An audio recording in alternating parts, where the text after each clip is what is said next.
बारे में बहुत बताएंगे। इम्पोर्टेंट है ये जो कवर है। इसके बारे में क्या बताइए। आप लोग थोड़ा सा क्लोजअप ले लेते हैं। स्क्रीन पे भी है।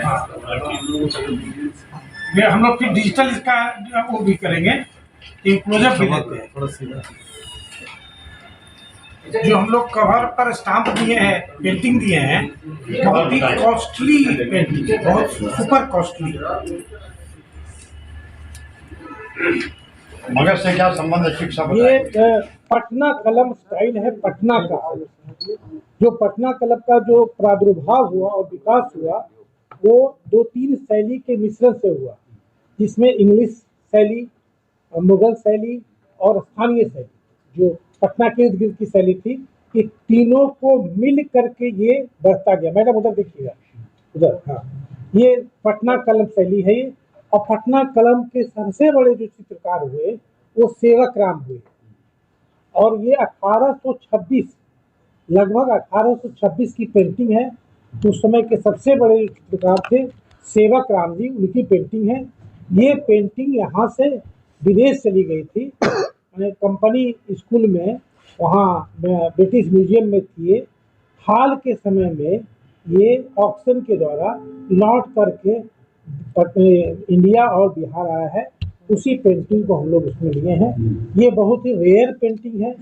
कहते हैं कि छठ में इससे अच्छी पेंटिंग की नहीं गई है आज तक, सबसे अच्छी पेंटिंग मानी जाती है। और सेवक राम जी की पेंटिंग है। दो बात महत्वपूर्ण है, तीसरी बड़ी सबसे बड़ी बात महत्वपूर्ण है कि छठ का तो ये है ही स्पेशल कवर, ये पटना कलम का भी स्पेशल कवर है, क्योंकि पटना कलम में भी सबसे अच्छी पेंटिंग इसी को मानी जाती है, पटना कलम की। पटना कलम में जो रोजमर्रे की जिंदगी है उस पर पेंटिंग्स बनाई जाती है। तो रोजमर्रे की जिंदगी में जैसे कोई कपड़ा साफ कर रहा है, कोई सिलाई कर रहा है, कोई बढ़ी काम कर रहा है, कोई खेती कर रहा है, कोई खाना बना रहा है, कोई बच्चे को खिला रहा है या खाना खिला रहा है, वो सब पेंटिंग होती है। ये बहुत ही बृहद पेंटिंग है जो छठ की पेंटिंग है। इतनी चीज़ों को एक साथ दर्शाया गया है, इसलिए ये सिर्फ छठ का तो है ही है स्पेशल कवर, ये साथ साथ में ये पटना कलम का भी स्पेशल कवर है। और पटना कलम के साथ साथ ये सेवक राम जी का जो काम है उसका भी स्पेशल कवर है। तो ये मल्टीपुल महत्व है इस स्पेशल कवर का, जो विशेष आवरण है इसका। इस कवर को हम लोगों को जो शेयर करने में प्रदीप जैन साहब का, बेसिकली ये प्रदीप जैन साहब की ही पेंटिंग है।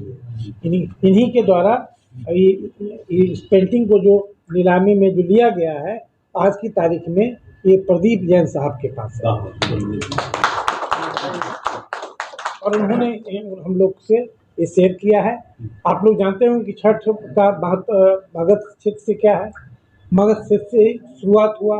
और अधिकतर जो टेम्पल्स हैं, जैसे देवार्क है, देव में है, अंगारी में है, उलार में है, पंडारक में है, हड़िया में है, राजगीर में है, बड़गांव में है। तो अधिकतर जो अच्छा जितना भी सूर्य का मंदिर है तो करीब सारे के सारे यही हैं, मगध में है।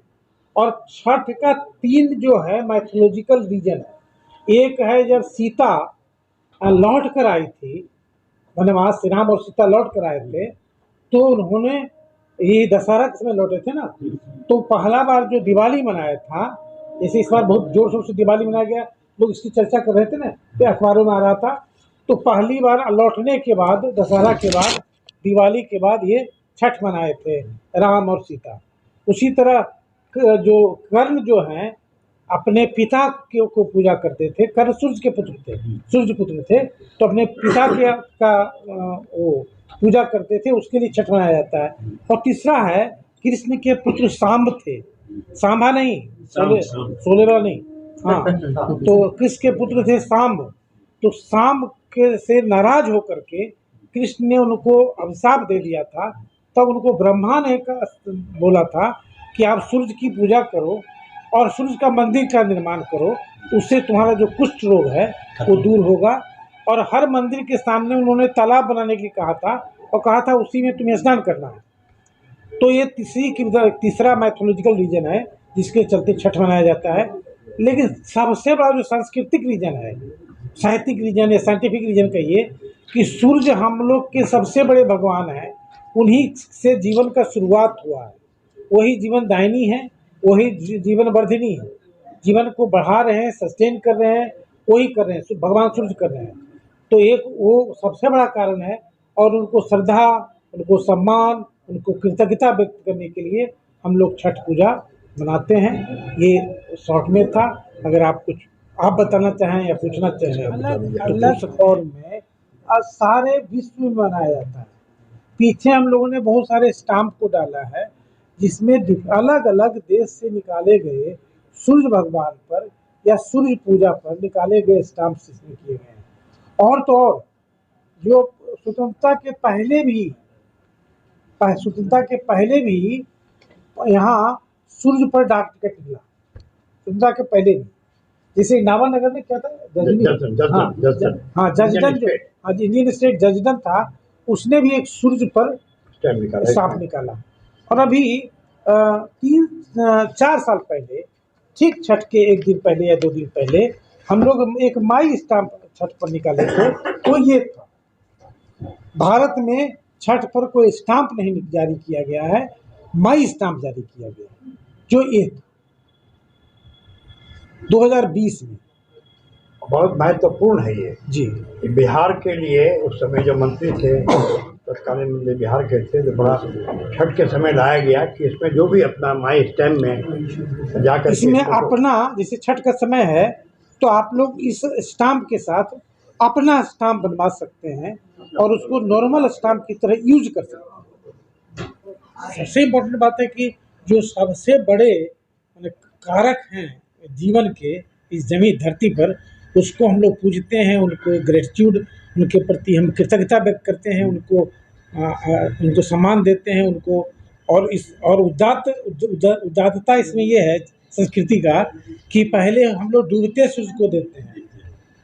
पूरे विश्व में या पूरे मानव सभ्यता में उगते सूर्य को दिया जाता है। क्या जो हारने वाला कैंडिडेट है तो कहाँ को वोट देता है? क्या जीतने वाला में सब लटक जाता है। पर हमारे लोग समाज में है कि उगता सूरज या डूबता सूरज होता ही नहीं है, दोनों पहर में दिया जाता है। पहले उगता को देते तब सूर्य को डूबता को देते, फिर पहले हम डूबता को देते हैं तब। मैंने भारतीय संस्कृति या बिहार की संस्कृति है कि कोई हमारा अपना है जो हमको मेरे साथ एक कदम चला है, अगर वो डूब भी रहा है तो मेरा उतना ही अपना है। अगर मुझे कोई एक कतरा देगा तो हम उसको समुद्र लौटाएंगे।